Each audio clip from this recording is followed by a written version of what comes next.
I will teach you how to record your banking transactions into your journal.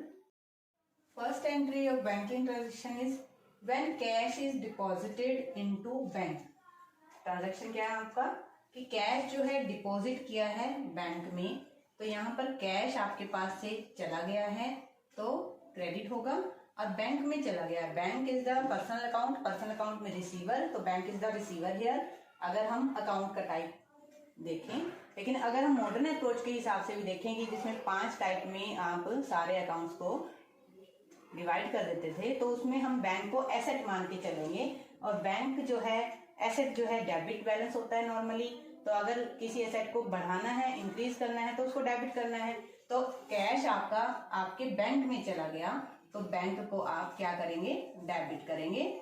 Bank account debit to cash account, और यहाँ पर आप एक narration लिख देंगे कि cash is deposited into bank. Bank to cash account it simple means आपका जो कैश चला कहाँ गया, आपके ही बैंक में चला गया है। Both are your assets here.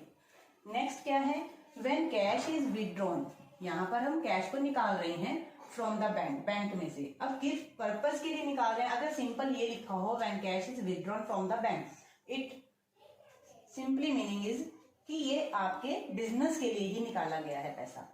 अगर क्लियरली लिखा हो कि पर्सनल यूज के निकाला गया है तो ये ड्राइंग्स होगा, और ऑफिस यूज के लिए निकाला गया है तो ये आपका ऑफिस का एक्सपेंस, ऑफिस के लिए पैसा निकाला हुआ होगा। तो हम अगर कुछ भी ना लिखा हो तब हम इसको ऑफिस यूज ही मानेंगे। तो cash is withdrawn from the bank, bank से कैश निकलकर कहाँ गया, आपकी पॉकेट में नहीं गया है, ये कहाँ गया है, हमारे बिजनेस में लगा है। तो बिजनेस की तरफ से हम एंट्री करेंगे, तो debit what comes in cash account debit, और आपके बैंक में से पैसा चला गया है, मतलब bank is the giver here, bank से पैसा चला गया। अगर हम एसेट भी देखें तो हमारा बैंक जो है अकाउंट कम हो गया है उतने अमाउंट से, तो एसेट को हम यहाँ पर क्रेडिट कर देंगे to bank account. Clear? If it is mentioned here that the cash is withdrawn from the bank for personal use, then instead of cash we will do drawings account debit। तो हम drawings account को debit करेंगे क्योंकि ये पैसा आपकी अपनी pocket में गया है। जब आप अपनी पॉकेट में कुछ डालते हैं बिजनेस से निकाल के, then it will be called drawings. तो ड्रॉइंग्स अकाउंट डेबिट, और कहाँ से निकला है, गिवर कौन है, bank, to bank account. Clear? Now third entry, when check or draft, check और draft both are the same values, but फर्क क्या है चेक और ड्राफ्ट में बता देती हूँ आपको। चेक जो है सिंपल आप चेक काट के देते हो, बट अगर इन केस अगर कस्टमर पर हमें इतना विश्वास नहीं है या हम इस चेक पर विश्वास ही नहीं करते हैं, तो हम उसको कहते हैं आप ड्राफ्ट बनवा के दो। तो आप कस्टमर क्या करता है, बैंक जाता है और उतने अमाउंट का ड्राफ्ट बनवाकर हमें दे देता है। तो ड्राफ्ट बनवाने से क्या होता है कि वो पैसा उसी टाइम बैंक से जो है उसके डिडक्ट हो जाता है, बट चेक जब तक बैंक में ना लगे, क्लियर करिए, ना जाए, तब तक हमारे उसके अकाउंट से डिडक्ट नहीं होगा। बट दोनों कंडीशन में एंट्री बैंक की ही होगी, मतलब बैंक ही गिवर होगा। अब यहाँ पर आ जाइए दोबारा, व्हेन चेक और draft received from a customer, एक कस्टमर से हमें चेक या ड्राफ्ट मिला है and deposited into bank on the same day, हमने और उसी दिन हमने वो चेक जो जैसे ही आया वैसे ही हमने उसको बैंक में जमा करा दिया। तो यहाँ पर आपके बैंक में जमा कराया है, तो इट मीन्स रिसीवर कौन हुआ, आप नहीं हुए, रिसीवर हुआ बैंक। तो बैंक अकाउंट डेबिट टू किससे आया था, ये एक डेटर से आया था, तो हम कस्टमर का नाम लिख देंगे यहाँ पे, कस्टमर्स पर्सनल अकाउंट। पर्सनल इसलिए लिख रही हूँ क्योंकि अगर आप पर्सनल लिखते हैं then you can mention account here, but if you write name here only then it will be without account. Okay, तो यहाँ पर सिंपली बात क्या थी कि हमने उसी दिन बैंक में जमा कराया, इस टाइम हमारी जो एसेट जो है बैंक जो है बढ़ गई है, और अगर हम इसको पर्सनल अकाउंट के हिसाब से देखें तो बैंक यहाँ पर रिसीवर है उतने अमाउंट का, चेक के अमाउंट का। ठीक है, यहाँ तक ये बात समझ आ रही है। इसके बाद व्हेन चेक और draft received from a customer, जैसे यहाँ पर कस्टमर से यहाँ पर भी चेक या ड्राफ्ट रिसीव हुआ था, लेकिन उसी दिन जमा करा दिया था, लेकिन अभी आपने जमा नहीं कराया है, अभी आपने उस चेक को अपने पास ही रख लिया है। बट आप उसको कैश नहीं मान सकते। कभी कभी क्या होता है कि कैश मान भी लेते थे, बट यहाँ पर लॉजिक क्या है कि कैश हम उसको क्यों माने जब तक वो हमारे पास आया ही नहीं है पैसा। तो हम इसकी एंट्री करेंगे डेबिट व्हाट कम्स इन, यहाँ पर लिखेंगे चेक इन हैंड अकाउंट, जो आपके हैंड में आया है, चेक आया है, cheque in hand account debit. और पेमेंट करने वाला कौन है? कस्टमर है, तो कस्टमर का अकाउंट को आप क्रेडिट कर देंगे। ठीक है, मीन्स क्या है कि कस्टमर का अकाउंट, उस टाइम कस्टमर कहता है कि मेरा हिसाब आपका खत्म हो गया, मैंने आपको पेमेंट कर दी है। तो अगर हम हिसाब खत्म करने की बात करें तो हम उसके अकाउंट को क्रेडिट करके उसका अकाउंट जो है बंद कर। नाउ ऑन कमिंग डेट्स, आने वाले टाइम में हम जो ये चेक आपके पास आया था वो हम बैंक में क्लियरेंस के लिए भेज देते हैं, कैश कराने के लिए भेज देते हैं। तो हम जब उसको उस चेक को बैंक में सेंड करेंगे, नाउ बैंक अकाउंट जो है आपका, बैंक जो है इंक्रीज हो जाएगा, मीन्स बैंक रिसीवर हो जाएगा। तो हम बैंक को यहाँ पर क्या करेंगे, बैंक अकाउंट डेबिट, और आपके पास से अब क्या चला गया बैंक में, ये चेक चला गया, जो क्योंकि आपने ये अकाउंट क्रिएट किया था चेक इन हैंड के नाम से, तो हमें इसको ही क्रेडिट करना है to cheque in hand account, और ऑटोमेटिकली ये चेक वाला अकाउंट आपका खत्म हो जाता है, क्योंकि यहाँ पर डेबिट हुआ था उतने ही अमाउंट से और यहाँ पर उसको क्रेडिट कर दिया गया है। और आपकी एंट्री क्या बची है, सिंपली यही वाली बची है, bank account debit to customer personal account वाली। बैंक अकाउंट डेबिट रह गया और टू कस्टमर पर्सनल अकाउंट रह गया। तो आपकी अल्टीमेटली एंट्री यही बच जाती है, क्योंकि यहाँ पर चेक डेबिट हुआ है, यहाँ पर क्रेडिट हुआ है, cheque in hand account is close here. Okay, now come on the next 6. When a customer directly deposits amount into our bank account, क्या होता है, कभी कभी हमारा जो कस्टमर है वो सीधे ही बैंक में जमा करा देता है जो उसको पेमेंट करनी होती है। मीन्स वो जो पेमेंट हमारे पास लाने की बजाय सीधा बैंक में जमा करा देता है अपनी कन्वीनियंस के हिसाब से। सपोज करो वो दूर रहता है तो वो हमें फ़ोन करके कहता है कि क्या मैं आपके बैंक में यहाँ पर जमा करा दूँ, तो हम एग्री कर जाते हैं। तो वो सीधा डायरेक्टली बैंक में जाकर हमारा अकाउंट में पैसे डलवा देता है।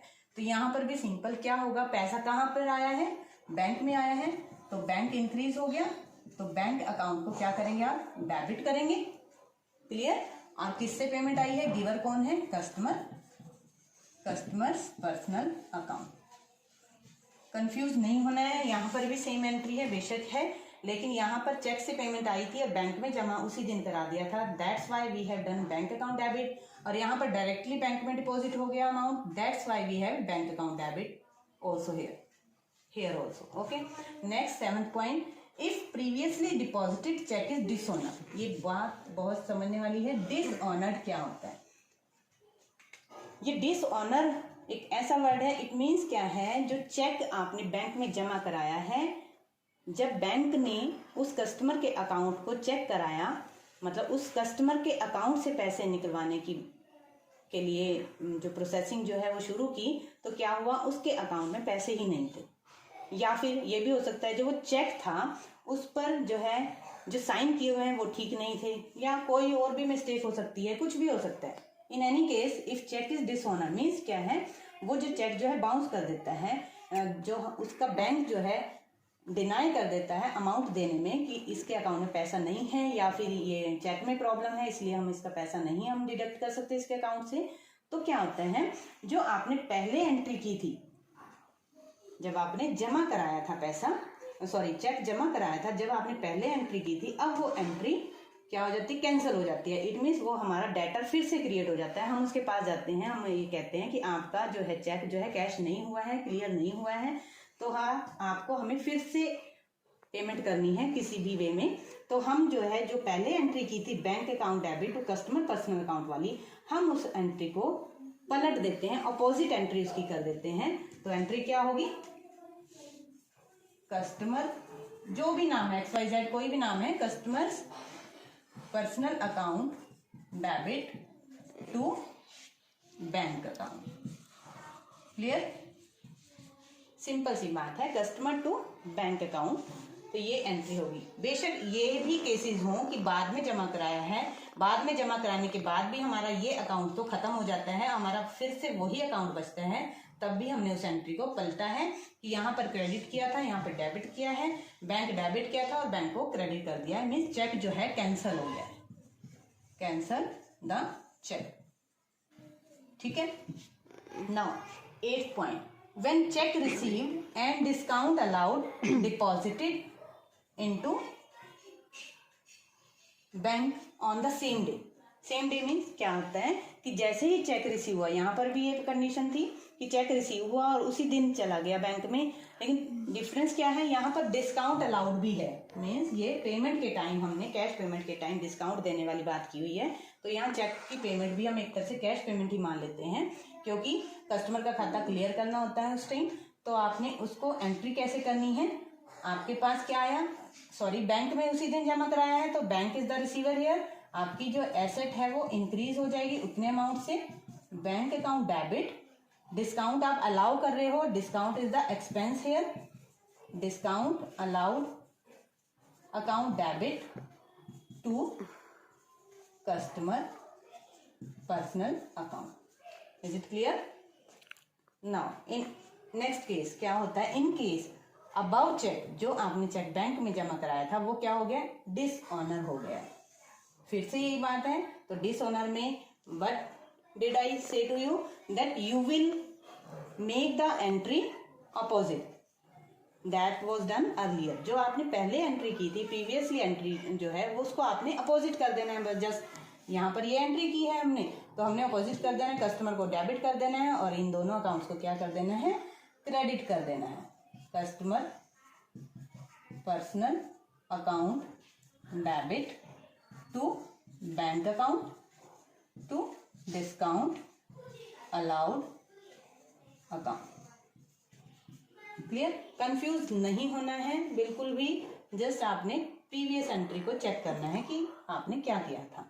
Now payment made by cheque issue, आपने चेक इशू किया है, पेमेंट तो की है किसी भी कस्टमर को, आप कस्टमर नहीं सप्लायर को, सपोज करो आपने XYZ किसी को भी पेमेंट की है, तो उसको आपने पेमेंट की है बट कैश नहीं की है, चेक इशू किया है, जिसको पेमेंट किया that person is the receiver here, तो हमने पर्सनल अकाउंट जो भी है उसका पर्सनल अकाउंट को डेबिट करना है, जो भी वो पर्सन है, टू पेमेंट कैश नहीं गई है, अब पेमेंट कौन करेगा, गिवर कौन है यहाँ पर, हमारा बैंक है, तो बैंक अकाउंट जो है हमारा कम हो जाएगा, तो that's why we have done credit bank account. Clear? ये हमने किसी पर्सन को पेमेंट करनी थी, वो पेमेंट की है। नाउ अगर कोई एक्सपेंस आपने किया है, expenses paid by cheque, cheque के थ्रू पेमेंट किया, एक्सपेंस का नाम जो भी है, सैलरी है, वेजेस है, कमीशन है, कुछ भी है, तो एक्सपेंस के अकाउंट को मेंशन करके उसको डेबिट करेंगे और पेमेंट क्या करेंगे, कैश से, चेक से, तो हम बैंक अकाउंट को क्रेडिट करेंगे। It's simple. Okay, next entry, interest charged by bank. क्या होता है कि बैंक इंटरेस्ट चार्ज भी करता है लोन वगैरह पे, अगर आपने बैंक में से अमाउंट निकाला हुआ है एक्स्ट्रा, मतलब अपने अकाउंट से ज्यादा, या फिर आपने बैंक से पैसा लिया हुआ है, लोन लिया हुआ है, तो बैंक उस पर कुछ इंटरेस्ट चार्ज भी करता है, लेकिन चार्ज करता है तो वो आपसे कैश नहीं मांगता, वो आपके अकाउंट से ही डिडक्ट कर देता है उतना अमाउंट, लेकिन बिजनेस के लिए वो क्या हो जाता है, इंटरेस्ट एक्सपेंस हो जाता है, तो एक्सपेंस विल बी डेबिटेड, तो interest account debit to giver कौन है यहाँ पर, बैंक ही गिवर है और बैंक ही रिसीवर है, बैंक अकाउंट को गिवर करेंगे, भी हमारे अकाउंट से ही वो डिडक्ट करेगा बैंक। ठीक है, तो यहाँ पर बैंक अकाउंट को क्रेडिट करेंगे क्योंकि हमारे बैंक अकाउंट में से पैसा कम हो रहा है। इसी तरह हमारे जो बैंक में सेविंग्स होती हैं, डिपॉजिट्स होते हैं, उस पर बैंक जो है इंटरेस्ट भी देता है, जिसको बोलते हैं interest allowed by bank. Now interest is the income here and giver कौन है, रिसीवर कौन है, हमारे अकाउंट में पैसा जमा हो रहा है इंटरेस्ट का, अपने आप ही ये प्रोसेसिंग उनकी होती रहती है, तो यहाँ पर रिसीवर कौन है, हमारा अकाउंट, बैंक अकाउंट डेबिट, या फिर कुछ भी सोच लो कि इंटरेस्ट आने से हमारे जो बैंक वाली एसेट जो है वो बढ़ती है, जब कुछ एसेट बढ़ती है तो उसको डेबिट करते हैं, तो bank account debit to interest allowed account. ठीक है। नेक्स्ट, अलाउड लिख भी सकते हैं, बट अगर आपने ओनली इंटरेस्ट अकाउंट लिखा है तो इट मीन्स क्या है, इंटरेस्ट रिसीव हो रहा है, क्योंकि हम इसको क्रेडिट कर रहे हैं, ठीक है, क्योंकि इनकम जो है क्रेडिट होती है। Now bank charges some amount, bank जो है कुछ अमाउंट चार्ज करता है फॉर इट्स सर्विसेज। अब बैंक जो है हमारे लिए इतने काम करता है, तो सपोज करो वो ड्राफ्ट बना के दे रहा है, तब भी वो कुछ ना कुछ उसके ऊपर चार्जेस लगा के देता है बना के, या फिर हमारे काम कर रहा है, हमारी ट्रांजैक्शंस, हमारी जो पेमेंट्स कर रहा है हमारी इंस्ट्रक्शंस के अकॉर्डिंगली, हमारे लिए हमारा प्रीमियम कहीं पेमेंट कर रहा है, हमारा अकाउंट में से वो पेमेंट कर रहा है। तो जितनी भी सर्विसेज हैं वो बैंक जो है फ्री में नहीं करता है, तो बैंक कुछ चार्ज भी लगाता है जिसको बोलते हैं बैंक चार्जेस। तो बैंक चार्जेस हमारे लिए क्या हो जाते हैं, एक्सपेंसेस हो जाते हैं। तो एक्सपेंसेस हम एंट्री करेंगे अपनी बुक्स में, बैंक चार्जेस अकाउंट डेबिट, जो भी नेम होता है अकाउंट एक्सपेंस का वो आप नेम मेंशन कर देते हो, ठीक है। Bank charges account debit to, अब ये चार्जेस जो लेता है वो हमारे घर आके नहीं लेगा, हमसे कैश वसूल नहीं करेगा, वो क्या करता है हमारे अकाउंट में से डिडक्ट करेगा। तो हमारे अकाउंट से वो चार्जेस से डिडक्ट हो जाता है अमाउंट, तो that's why we will do bank account credit, okay. Next and last entry I think, payment made by bank at standing instructions, our standing instruction, हमने अपने बैंकर को स्टैंडिंग इंस्ट्रक्शंस दी हुई हैं कि आप ये पेमेंट हमारी तरफ से कर दीजिए। जैसे हमने कुछ इंश्योरेंस कराया हुआ है, उसका प्रीमियम जाता है, कोई बिल्डिंग है उसका रेंट जाता है, तो हमने उसको इंस्ट्रक्शंस दी हुई हैं ऑलरेडी इन एडवांस, ठीक है। तो वो पेमेंट जब बैंक करता है तो पेमेंट किस तरह से होती है, जो भी पेमेंट है, जिस भी टाइप की पेमेंट होगी, जैसे इंटरेस्ट की पेमेंट है तो इंटरेस्ट अकाउंट डेबिट कर दिया, कोई एक्सपेंस की पेमेंट है एक्सपेंस डेबिट कर दिया, कोई इंश्योरेंस प्रीमियम की पेमेंट है वो इंश्योरेंस प्रीमियम कर दिया, या फिर किसी कस्टमर सप्लायर की ही पेमेंट करनी है, किसी पर्सनल की ही पेमेंट करनी है, पर्सन की पेमेंट करनी है, या किसी बैंक में ही पेमेंट करनी है। सपोज करो बैंक में पेमेंट करनी है, किसी बैंक है कोई बैंक 2, कोई भी XYZ कोई भी नेम है और हमारा बैंक 1 है, पेमेंट करना है, तो बैंक 2 जो है is the receiver here and bank आपका जो बैंक है वो यहाँ पर गिवर हो गया, मतलब हमारे अकाउंट में से पैसे कम हो जाते हैं, तो हम बैंक को, अपने बैंक को क्या करेंगे, क्रेडिट करेंगे, और जहां पैसा जाता है, जहां हम पेमेंट करते हैं उसको हम डेबिट करेंगे। ये सिर्फ जस्ट एन एग्जांपल है, यहाँ पर एक्सपेंस भी हो सकता है, यहाँ पर कोई पर्सन भी हो सकता है, राम श्याम हूसोएवर, ओके। तो आपने ये सारी एंट्रीज जो है बिजनेस की तरफ से करनी है, not from your side. Means कभी कभी क्या होता है, स्टूडेंट्स गलती कर देते हैं, जैसे यहाँ पर कैश विड्रॉ किया गया बैंक से, तो ये समझ लेते हैं हम कि वही कैश हमारे पास आया है तो कैश अकाउंट को डेबिट कर देते हैं, but it's wrong, because business में कैश नहीं आया, आपने बिजनेस की साइड से देखना है, बिजनेस से ड्रॉइंग्स हुई है, ओके। बस ये थोड़ा समझाना था। इसके अलावा नेक्स्ट वीडियो में आपको इससे नेक्स्ट एंट्रीज बताऊंगी। That's all, thank you.